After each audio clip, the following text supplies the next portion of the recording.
आज की कहानी है पति के बिना कुछ नहीं है। उषा जी अस्पताल से घर आई तो देखा रचना उनकी जगह बैठकर सिलाई कर रही थी। बेटी क्या सिल रही है? उषा जी ने प्यार से उसके सिर पर हाथ फेरा। वो मम्मी कमला जी आई थी, कह रही थी कि उन्हें शादी में जाना है, ये ब्लाउज अर्जेंट सिलनी है। मैंने कहा ठीक है मिल जाएंगी। 3 थी। मैंने सोचा जब तक आएंगी एक तो तैयार कर ही देती हूँ। आप बैठो, मैं आपके लिए पानी लाती हूँ। उषा जी पास पड़ी एक खाट पर बैठ गई। वो सोच रही थी क्या हो गया इस बेटी को, जो इस कभी घर के किसी काम को हाथ नहीं लगाती थी। रोज़ अपने पापा से पैसे लेकर जाती थी, कभी वापस नहीं करती। पिज्ज़ा, कोल्ड ड्रिंक, पार्टियाँ यही उसकी ज़िंदगी थी। आज एक एक पैसे के लिए काम कर रही है। तभी रचना पानी ले आई। मम्मी पापा अब कैसे हैं? डॉक्टर ने कुछ बताया या नहीं? बेटी, डॉक्टर तो बस एक ही बात कह रहे हैं कि वे कोमा में हैं, पता नहीं कब तक होश आएगा। भगवान जाने आगे क्या होगा। काश उस दिन उनका एक्सीडेंट ना हुआ होता। एक एक्सीडेंट ने हमारी सारी खुशियाँ छीन ली हैं। इस 1 साल में सारे रिश्तेदारों ने मुंह मोड़ लिया, सारे पैसे ख़त्म हो गए। अब क्या होगा? ये सुनकर रचना के चेहरे पर एक उदासी सी छा गई। उसकी मम्मी दिन में पापा की देखभाल करती और रात को कपड़े सिलती थी। एक बड़े से घर को बेचकर वो लोग छोटे से किराए के मकान में आ गए थे। हर जगह कार से जाने वाली मेरी मम्मी आज बसों में धक्के खा रही है।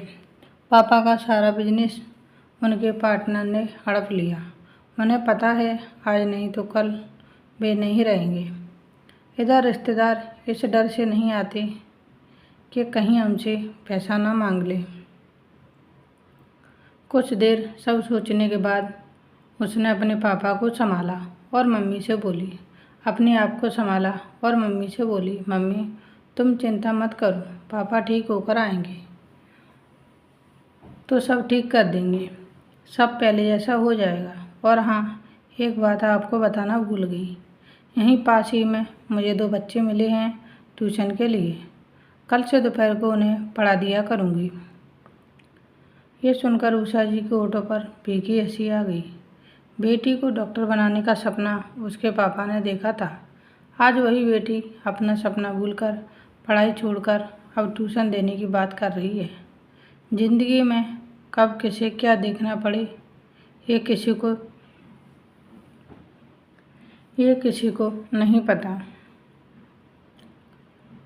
अगले दिन उषा जी अस्पताल पहुंची तो पता लगा रात को उनके पति ने दम तोड़ दिया है।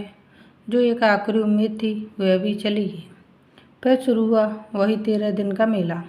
रिश्तेदार सगे बनकर आ गए, घर मेहमानों से भर गया। लेकिन उषा जी की आंखें अब सूख चुकी थीं। उन्हें सबसे नफरत थी, क्योंकि उन्हें पता था 13 दिन बाद वे नज़र भी नहीं आएंगी। माँ और बेटी दोनों आंखों में एक दूसरे को देखती और इस तमाशे के ख़त्म होने का इंतज़ार करती। 13 दिन बाद उषा जी ने नए सिरे से ज़िंदगी जीने का फैसला किया। उस बड़े से शहर को छोड़कर गांव लौट गए। पति की निशानी के रूप में यही गांव का मकान था। वहीं कुछ ज़मीन थी। उषा जी ने खेती शुरू की। दोनों माँ बेटी ने मेहनत करके अच्छी फसल पैदा की। कुछ दिन बाद जब पैसे आने लगे तो उन्होंने खेत पर मजदूर रख दिए। रचना अब गांव के बच्चों को पढ़ाती थी। कम खर्च में सुकून की ज़िंदगी बीत रही थी। उषा जी को एक तसल्ली और थी, गांव में ही कोई लड़का देखकर कम खर्च में रचना की शादी हो जाएगी, क्योंकि यहाँ शहरों की तरह दिखावा नहीं होता।